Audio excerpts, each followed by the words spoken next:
mauvaise doctrine, c'est l'orgueil, c'est l'hypocrisie. Vous voyez? Et donc, le pain qui était utilisé lors de, n'est-ce pas, de la fête de Pâques, c'était pas un pain ordinaire. Mais après cette Pâques, on pouvait manger le pain avec la levure, un pain normal.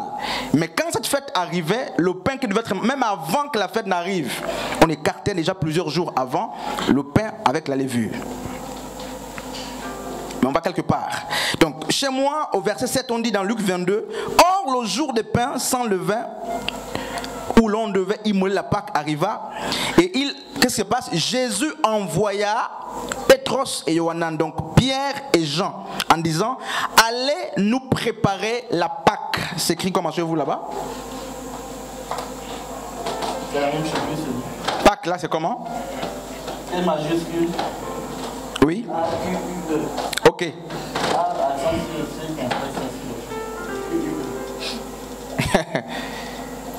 Ok. Et voici la Pâque juive. Elle est là. La Pâque juive nous parle de l'immolation de l'agneau. C'est la définition, c'est que c'est passer outre, c'est le fait d'être délivré, d'être épargné. Et justement, le peuple d'Israël a été épargné lorsque Dieu a frappé, n'est-ce pas, l'Égypte en tuant ses premiers-nés. Les Juifs disent que la Pâque, c'est l'immolation de l'agneau. L'agneau était tué. Parce que c'est ce qui est dit justement dans Luc 22, 7, le jour des pains sans levain, où l'on devait immoler la Pâque. Donc l'agneau, le jour est arrivé. Et qu'est-ce qui se passe? Nous avons à côté de cette Pâque une autre Pâque aussi. Donc la Pâque, n'est-ce pas, paganisée, donc la Pâque des chrétiens, qui n'est pas biblique.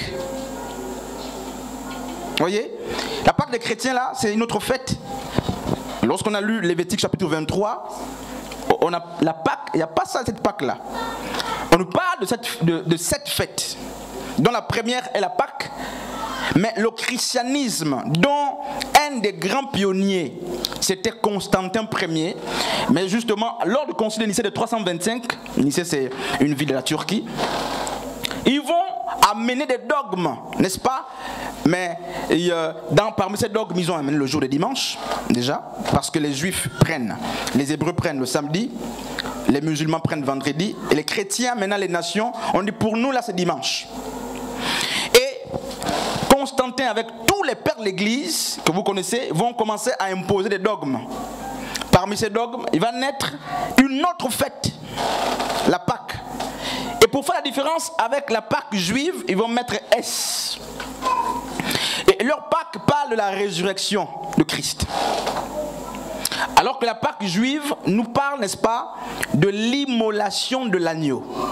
Mais la Pâque chrétienne est une fête païenne. Ce n'est pas une fête biblique. Bibliquement, ce n'est pas soutenable.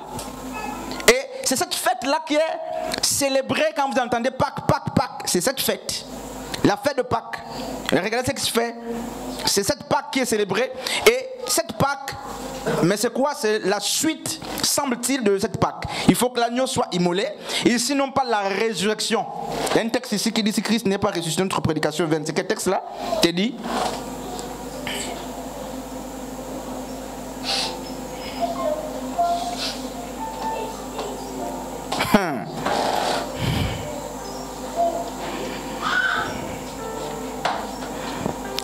Donc, cette Pâque, c'est quoi? C'est un dogme religieux. Il y a beaucoup de dogmes. Quand on parle de dogmes, en fait, les dogmes, c'est des éléments, des pratiques, voilà, merci Seigneur, des pratiques qui sont ajoutées dans la religion par consentement ou par décision des pères de l'Église.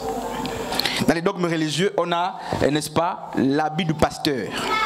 Quand vous voyez les pasteurs avec un habit ici, avec le collet clérical par exemple, le col clérical ici, ça a été institué par les pères de l'Église et c'est pas biblique.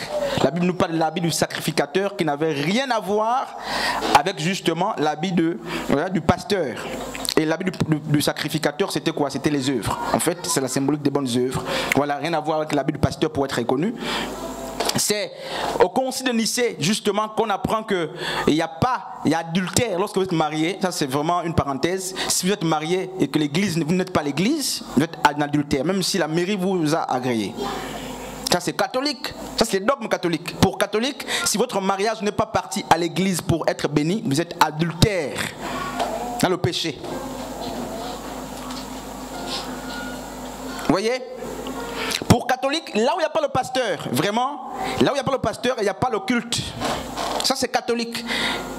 C'est ce qui se passe. C'est pourquoi même ici, quand les pasteurs ne sont pas là, il n'y a plus la réunion. Ça, c'est un esprit catholique. Parce que le culte a un sens quand il y a l'évêque. Ça, c'est catholique qui nous amène ça. Quand l'évêque n'est pas là, je nous dis, mais on va rester très calme aujourd'hui. À catholique, on a inventé justement la naissance de Jésus le 25 décembre. Un mensonge. N'est-ce pas? Ça, c'est un autre mensonge qu'on a ajouté sans des fondements bibliques. Et regardez, Paul va dire, nous sommes zélés pour les traditions de nos pères. C'est ça, les traditions des pères, qui n'ont pas de lien naturellement avec les Écritures. Alors, ceux qui célèbrent la résurrection n'ont aucun fondement biblique parce que la Pâque, avec S, n'est pas dans la pensée de Dieu. Et j'aimerais rappeler que Jésus n'a pas été envoyé pour mourir à la croix pour nous. Non, j'entends ça dans une prière. Ça, je le dis maintenant pour qu'on élève un peu la barre. Jésus, qui de nous garde, n'est-ce pas? Dieu n'envoie pas son fils mourir à la croix pour nous. En fait, Jésus n'a pas été envoyé pour mourir. Vous voyez? Regardez là.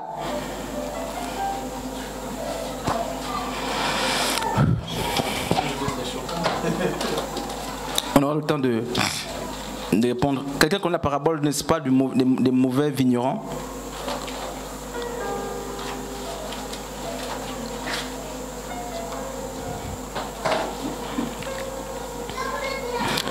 Alors laissez-moi avancer, pardon, j'évite de rester là. Mais ça va faire l'objet des questions. Je pense que... Voilà. Alors, qu'est-ce qui se passe? On nous dit justement que Jésus va envoyer 2 de ses apôtres, Pierre et Jean, en leur disant, allez nous préparer la Pâque. Ça veut dire quoi? Il n'a pas dit, allez nous préparer le petit pain et le petit vin. La fête. La fête. Donc, Jésus dit, allez nous préparer quoi? La Pâque que Dieu a instituée par Moïse. Donc, allez nous faire ce plat-là. Donc Jésus a dit à Jean et Pierre, allez trouver un endroit où nous allons célébrer la Pâque juive. Parce que Jésus observait le loi de ses pères. Donc il n'a pas dit, allez à un endroit, prenez le pain et le petit vin. Non, Jésus connaît ce que c'est la Pâque. Il connaissait les Écritures. Donc, lorsque Pierre et Jean sont allés, lorsqu'ils ont trouvé cet endroit, n'est-ce pas? Qu'est-ce qu'ils ont fait? Ils ont pris un agneau. Hein, sœur Edna? Ils ont pris les légumes. Ils ont pris, n'est-ce pas, l'hysope, tout ce qui va avec, les œufs même. Ils ont fait cuire, ils ont rôti un agneau. Je souhaite que ça soit vraiment clair. Donc, Pierre et Jean, on termine dans quelques minutes, on va continuer cet enseignement dimanche. Pierre et Jean ne sont pas allés acheter le pain et le vin. Non, ils sont allés préparer la Pâque. Et la Pâque, c'est quoi? On a vu le repas de Pâque. Donc, Pierre et Jean, qui étaient hébreux, connaissaient comment la Pâque était préparée. Donc quand on dit aller préparer la Pâque, c'est qu'ils sont allés prendre les œufs, les légumes, l'hysope, l'agneau. Ils ont fait cuire. C'est une question là?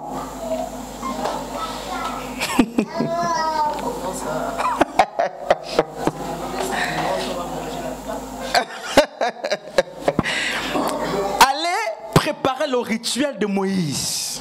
Et les Juifs, les Hébreux, savaient que le temps est arrivé et chaque famille là-bas préparait justement ce rituel. Jésus ne va pas prendre ses 120 disciples, mais il va prendre 12 apôtres. Il va lire « Allons ». Et qu'est-ce qui se passe? Jean et Pierre sont donc allés tuer l'agneau. Ils sont allés immoler l'agneau. Luc, chapitre, n'est-ce pas, 22, on est sur ça. Marc, je crois, Marc 12 aussi en parle. N'est-ce pas? Merci beaucoup. Voilà, Matthieu 26, le verset 11. La partie se dit, c'est là que vous préparez. Et ils partirent, ils trouvèrent une chose, n'est-ce pas? Ils trouvèrent les choses, comme il leur avait dit. Et ils préparèrent la Pâque. Donc, je me rappelais, n'est-ce pas, en première approximation, que le repas de Pâques que Jésus a mangé, c'était l'agneau, les œufs, l'herbe amère, le pain sans levain, tout. Gamaliel, tu sens que il y a un problème quelque part.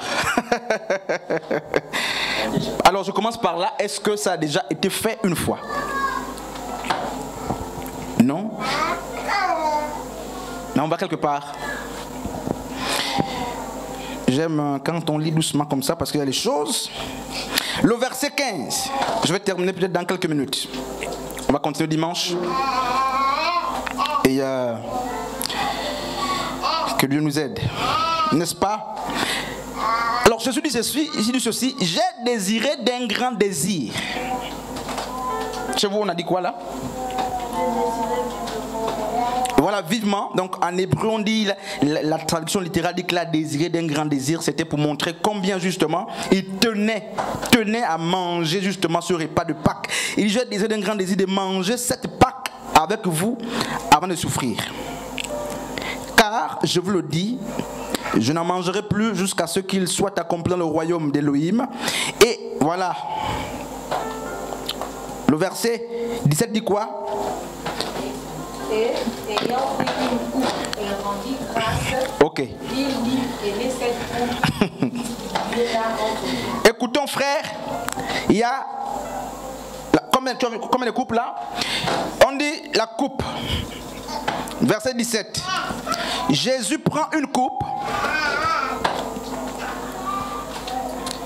Il fait comment? Est-ce qu'il prend la coupe et commence à servir les autres? Non, il rendit grâce. Oui. Et il dit, prenez cette coupe et distribuez-la. Voilà.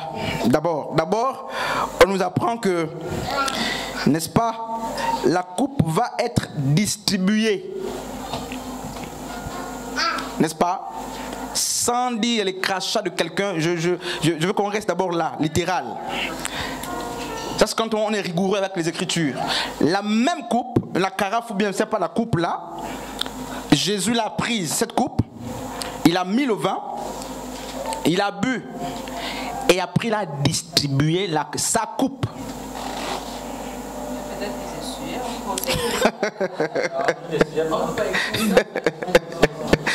Que Dieu nous aide, n'est-ce pas? Ils essuient au fur et à mesure. Est-ce que les musulmans essuient? Quand ils mangent ensemble comme ça, est-ce qu'ils essuient? Alors c'est pour montrer quoi?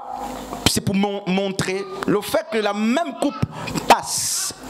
N'est-ce pas? Ce chacun de disciples, c'est pour montrer la force, la profondeur, n'est-ce pas, de la communion. C'est que, vous voyez comment maman s'est dit qu'il essuyait. En fait, c'est pour montrer l'acceptation de l'autre tel qu'il est. C'est que dans la salive, il y a tout, la vie dedans, il y a tout dedans. Mais là, c'était pas une affaire d'essuyer. Voyez? Ça, c'est ce qui est caché dans la Pâque. Donc, il y a ce côté, n'est-ce pas, du poids de la communion, de l'amour, qui est d'abord véhiculé. La coupe que Christ a prise, c'est la même coupe. Parce que si je prends une coupe, je commence à te servir, on a deux coupes. On n'a pas part aux mêmes souffrances. Paul dit, j'ai souffert avec Christ. Il parlait de la même coupe, justement. Donc c'est la même coupe, selon les Écritures, qui, n'est-ce pas, était distribuée. Et j'aimerais nous dire qu'il y avait même deux coupes. Hein? La première coupe, il y a deux, vous allez voir. La Pâque a deux coupes.